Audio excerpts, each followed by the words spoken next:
Sen de alışırsın artık yalan yok ye. Biriyle tanışırsın sana karnın tok ye.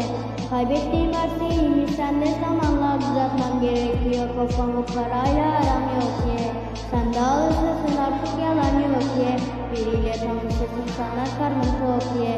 Kaybettiğim her şeyimi sen de zamanla düzeltmem gerekiyor. Kafamı parayla aram yok ye. Biri var kafamda ve biraz kafa dağıttım. İstemediğim her şeyi isteyerek yaptım. Hayatım zor kızım, sen zora alışacaksın. Dondum artık, anla beni, senden uzaklaştım. Evet zor, biraz zor muyum, sen cevap arıyorsun. Bence beni sen benden daha iyi tanıyorsun. İçinde saklı her şeyi yavrum, senden şeyi inanıp yapıyorsun. Değilim eskisi gibi, ben bırakmışım her şeyi o yolun başında. Bir yerde görsen beni tanırsın değil mi? Umurumda değil, lan artık